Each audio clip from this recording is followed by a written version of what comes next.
Dans cette deuxième vidéo consacrée à la construction de notre module, nous allons maintenant nous occuper ici de la partie droite et nous allons insérer un nouveau fragment de code HTML.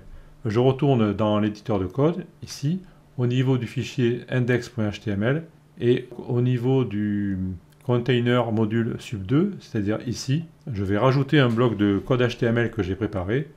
Donc je fais un peu de place, comme ceci. Et je vais coller cela. Nous avons donc un premier élément qui va s'appeler sub2text, qui va contenir du texte et un prix, ainsi qu'un deuxième élément qui va s'appeler sub2thumbnails, qui va contenir des éléments avec des images, et comme nous l'avons préconisé, chaque image va être contenue dans son container qui sera lui un flex item, et l'image s'adaptera toute seule à l'intérieur de ce flex item. Alors encore une fois, ici, j'avais pris la décision de mettre un dossier pour les images, donc je vais modifier ces trois entrées ici, et je vais rajouter img slash et le nom de l'image. De toute façon, vous aurez le dossier final, donc vous inquiétez pas, ce que vous aurez à la fin, ça correspond exactement à ce que je fais. J'enregistre mon code HTML, je retourne dans la page, et je vois ceci s'afficher. Et nous allons l'arranger. Si nous examinons le résultat que nous cherchons à atteindre, à savoir celui-ci, dans la partie droite ici correspondant au sub2, nous voyons que nous avons deux zones, la zone supérieure qui contient le texte et le prix, ainsi qu'une zone inférieure qui contient les trois icônes avec un texte en dessous. Le meilleur moyen ici de procéder, nous allons séparer ces deux éléments, ici en deux éléments flex item, et comme ils sont superposés, nous devrons adopter la flex direction avec colonne, et ensuite l'élément du bas ici, qui contient les icônes, enfin les petites images, nous allons aussi créer un flex container, et lui qui aura la valeur par défaut, flex direction de row. Nous allons faire ceci. Je retourne donc dans le code, et je vais créer la première règle concernant le Toto Container module sub2. Je reviens dans le code CSS, et ici, à la suite de cette première règle, je vais donner une règle pour le second subcontainer, comme ceci. Alors je copie-colle un morceau de code que j'ai déjà préparé, le voici. La règle Toto Container module sub2, je lui donne donc la propriété display flex, ainsi que la flex direction à colonne. Logiquement, si j'enregistre et si je reviens, on ne devrait voir aucune différence, puisque ça correspond plus ou moins au comportement de type bloc, mais nous avons des propriétés supplémentaires à notre disposition. C'est ça l'intérêt de faire ceci. En même temps, je vois que ça colle un petit peu ici à droite de l'image, donc je vais rajouter une petite marge, ça ne mange pas de pain. Je retourne dans le code. Au niveau du module sub1, je vais rajouter une marge à droite, on va dire de 15 pixels, mais là encore une fois, vous ajustez les valeurs comme vous le souhaitez. Et ensuite, je vais donner la propriété display flex à l'élément qui contient les petites vignettes. Donc je vous rappelle au niveau du code que cet élément, c'est celui-ci, sub2 thumbnail. Je retourne donc dans le code CSS et je vais coller ici une règle que j'ai préparée. Le sub2 thumbnail, il a la propriété display flex. J'enregistre, je retourne voir. Et là maintenant, j'ai un résultat qui commence à s'approcher de ce que je veux réaliser. J'ai donc le texte et le prix qui s'affichent en haut, et en dessous, une zone avec mes vignettes qui sont alignées. On va continuer à mettre tout ça en forme. Maintenant que j'ai un contexte flex ici dans cette partie, qui contient les trois images, je vais régler leur taille afin qu'elles soient un peu détachées, parce que là elles sont collées ensemble, on dirait que c'est une seule image. Je vais donc jouer sur leur valeur flex basis. Je retourne dans le code. Je vais rajouter une valeur flex aux éléments qui contiennent les images. Je vous rappelle que ces éléments ont la classe sub2 sum, il y en a trois comme ceci. Je retourne donc ici et je crée une propriété correspondant à cette classe sub2 sums et je vais donner la valeur flex. Alors je vais encore reproduire les deux premières valeurs par défaut et cette fois-ci je vais mettre environ 28%. Je mets un peu moins du tiers pour prévoir un espacement. Comme ceci, j'enregistre, je regarde ce que ça donne. Donc la taille de mes images a bien été réduite, mais elles sont toujours collées ensemble. Rappelez-vous, il existe une propriété au niveau du flex container avec la valeur space between. Donc cette propriété dans ce contexte, c'est justify content. Je vous rappelle que justify content agit sur l'axe principal. Donc ici, dans notre cas, c'est l'axe principal, c'est l'axe horizontal qui va de la gauche vers la droite. Je reviens donc au niveau du code. Et au niveau du parent qui contient cet élément ici, c'est-à-dire son flex container, ici, je vais rajouter une propriété justify content et je vais mettre la valeur space between. C'est-à-dire que je veux un espace entre les images. Mais je ne veux pas d'espace au bord des images, aux extrémités du conteneur. Sinon, j'aurais mis space around. Là, je mets bien space between. J'enregistre, je reviens. Et là, je vois maintenant que mes images sont espacées correctement. Par contre, j'aimerais bien que les images ici touchent en bas et que je n'ai pas cette marge ici qui correspond à un flux plus ou moins normal. Je vais donc rajouter une propriété simple qui va me permettre d'écarter les vignettes par rapport au contenu supérieur. Je retourne dans le code et je vais rajouter une marge supérieure au niveau ici du flex container qui contient les petites vignettes. Mais ce flex container est aussi élément flex item. La marge supérieure va s'appliquer à lui-même et va se détacher de l'élément qui le précède. Donc je vais mettre la valeur et on va regarder ce qui se passe après. Donc je mets margin top et là je mets une valeur auto. C'est un peu le même phénomène qu'on avait vu au niveau du menu quand on a décrit précédemment dans la vidéo qui concernait l'affichage des jours de la semaine. Au début, je vous ai expliqué que le formulaire qui était à droite du menu, il était maintenu à droite à cause d'une valeur margin right auto au niveau des autres éléments du menu. Bon, mais là, c'est le même principe. On met une marge top auto à l'élément du bas, c'est-à-dire qu'il va se repousser vers le bas.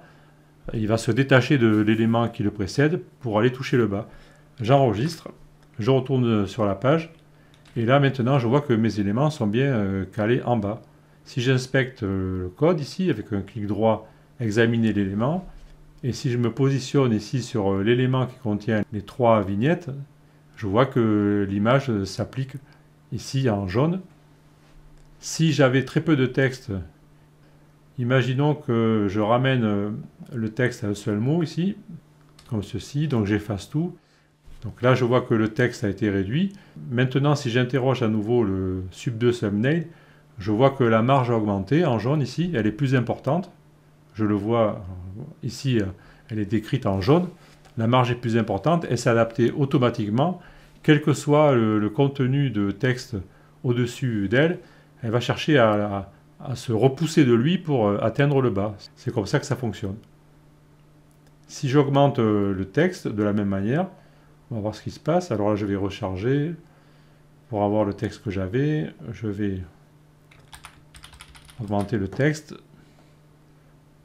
Voilà, toujours pareil. Ici, les trois images vont être repoussées en bas, enfin, le conteneur qui les contient plutôt. Et si je reviens examiner ces caractéristiques, alors là, je vois que la marge n'apparaît plus, puisqu'on n'a plus besoin de marge. J'ai plus de zone jaune matérialisant la marge. On n'a plus de marge parce qu'il n'y en a pas besoin en fait. Pour atteindre le fond, l'élément n'a pas besoin de se détacher puisque naturellement il va toucher le fond, puisque l'image ici qui est à droite ne le gêne plus. Voilà, c'est comme ça qu'il faut comprendre. Donc lorsque vous voulez décaler un élément comme ceci, on l'avait vu aussi je crois avec des boutons lorsqu'on avait étudié les mises en page avec Bootstrap, on avait un cas où on avait des boutons et on avait fait intervenir aussi la margin top pour la détacher. Donc ça c'est exactement le même principe. Encore une fois, je m'attarde dessus, même si les vidéos peuvent vous paraître un peu longues, je préfère expliquer bien en détail, sinon ça sert à rien de faire des tutos où on balance des trucs comme ça sans expliquer. Moi, je tiens vraiment à vous expliquer le comportement qui résulte de tous les paramètres que l'on met en place. Je recharge la page pour revenir à la situation où nous étions. Et maintenant, nous allons mettre en forme ici le titre, en fait le petit texte qui est en haut, et le prix aussi. Je retourne dans le code. Pour mettre le prix en forme, je vais revenir dans le code HTML, revoir ce que j'avais fait. J'avais prévu ici une classe pour le prix. Vous voyez, je l'ai appelé Price A. Ça me permet de cibler cette zone. Donc je vais ajouter des styles à cette classe. Je retourne dans le fichier style.css et pour gagner du temps, je vais copier-coller une règle que j'ai déjà préparée. Donc la voici. Au niveau de Price A, je vais jouer sur la taille de la police. Je vais mettre en gras. Je vais mettre un peu de padding à droite et à gauche. Je vais mettre une couleur de fond dans les rouges bordeaux et une couleur de texte presque blanc. J'enregistre. Je retourne sur ma page et voilà ce qui se passe. À ce stade, je n'ai pas encore obtenu le résultat que je voulais, à savoir, et je vous le rappelle, que nous devons réaliser ceci, à savoir la partie de texte à gauche ici et le prix à droite sur un petit fond de couleur carré. Carré ou différent, ça dépendra du reste. Nous allons devoir transformer ici le conteneur qui contient le texte et le prix en un conteneur flex afin de pouvoir organiser notre mise en page. Je retourne donc dans le code et je vais m'intéresser à l'élément qui contient notre prix et notre texte. Donc cet élément il s'appelle sub2 texte. Je vais donc rajouter une règle CSS pour rendre cet élément en tant que flex container. Je retourne dans le code CSS. Pour respecter la logique, je vais me positionner ici, là juste après le module sub2, puisque c'est le premier enfant. Et je vais copier cette règle que j'ai préparée. Donc sub2 texte, je lui donne un display à flex. J'enregistre, je retourne. Et là maintenant, je vois que mon prix s'affiche correctement à droite et le texte s'affiche à gauche. Mais on ne devra pas crier victoire trop vite. On a l'impression que tout va bien, mais en fait, il y a encore un réglage à faire. Vous allez voir que si ici j'examine le contenu et si je réduis le texte, par exemple, je vais garder qu'un seul mot, et bien maintenant notre prix ne reste plus collé à droite, puisque nous sommes encore une fois dans les valeurs par défaut, flex 0, 1, auto. C'est-à-dire que le 0 dit que les éléments ne peuvent pas s'étendre. Donc l'orem ici, il n'a que ça comme contenu, donc il n'a pas besoin de s'étendre. Il prend cette place. Et l'élément suivant ici, qui contient le prix, lui vient à côté. Et nous, c'est pas ce qu'on veut. Nous, on veut que le prix reste complètement à droite. Alors la solution, j'espère que vous l'avez trouvée pendant que je parlais. Là, elle est toute simple. Il va falloir qu'on applique la propriété flex gros à l'élément qui contient le texte, tout simplement. Je retourne dans le code. Au niveau du code HTML, ici, je vais rechercher l'élément qui contient le texte. Donc, le texte est ici. L'élément a une classe texte A. Je vais donc rajouter une propriété flex à cet élément, qui lui-même est un enfant de sub2 texte. Je retourne dans le code CSS. Le sub2 texte est ici. Je vais donc me mettre en dessous. Et je vais copier-coller cette règle CSS que j'ai préparée, celle-ci, donc texte A, et cette fois-ci je mets la propriété flex gros A1. Alors là je déroge un peu à la règle, vous voyez qu'à chaque fois j'avais employé la propriété flex, mais là ça m'étonnerait que j'aille à l'intérieur de cette propriété texte pour en rajouter une autre. Donc là je peux considérer que flex gros égale 1, c'est assez explicite, je n'irai pas plus loin à l'intérieur. Donc j'enregistre, je retourne. Et là maintenant, je vois que mon prix va se mettre à droite, quelle que soit la quantité de texte. Si je recharge la page, le texte revient comme il était. Et même si je rajoute du texte, encore une fois, ici, et que j'enregistre, je vois que le prix va rester à droite. Alors bien sûr, là, il va s'étendre, on va avoir un autre problème de présentation. Mais pour l'instant, l'espacement est respecté, il n'y a pas de rupture, etc. On aurait peut-être intérêt à rajouter une petite marge pour séparer ce texte du reste. Bon, ça, c'est facile à faire. Mais pour l'instant, notre design, il est plus ou moins correct. Et ici, là, si vous vous posez la question, il y a un effet de marge un petit peu ici. C'est simplement parce que le mot ne rentre pas à la conceptéture. Imaginons que je le coupe en deux, le mot, ici. Vous voyez que là, ça rentrerait, hein, donc on est d'accord. Donc on aura peut-être intérêt, après, ici, à rajouter une petite marge entre le texte et le prix, si le besoin s'en fait sentir. Bon, mais ça, c'est facile à faire, c'est du CSS tout à fait normal. Alors maintenant, nous avons, enfin, c'est un problème ou pas, ça dépend comment on voit les choses. Moi, j'aimerais bien ici que maintenant le prix, là, soit centré verticalement. Parce que là, il est en haut de la zone rouge, je ne trouve pas ça joli. Mais encore une fois, c'est une question de goût.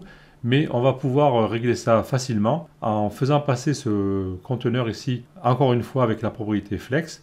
Et on utilisera une propriété d'alignement. Ça sera la propriété align items, puisque nous serons dans le cas de l'axe secondaire, puisque nous allons mettre une propriété flex sans toucher à la direction, et nous agirons sur la propriété align items. Je retourne dans le code. Au niveau du fichier CSS, alors est-ce que la propriété existe? À force, je ne sais plus. Oui, elle existe, donc price A ici. Je vais simplement lui donner une propriété display flex. Normalement, si je ne me suis pas trompé. Alors si je regarde ce que ça donne, d'abord ici, ben, je ne vois pas de changement, ça ne change rien puisqu'il n'y a qu'un seul élément, bon, il n'y a pas d'action visible. Par contre, maintenant, si je rajoute la propriété align items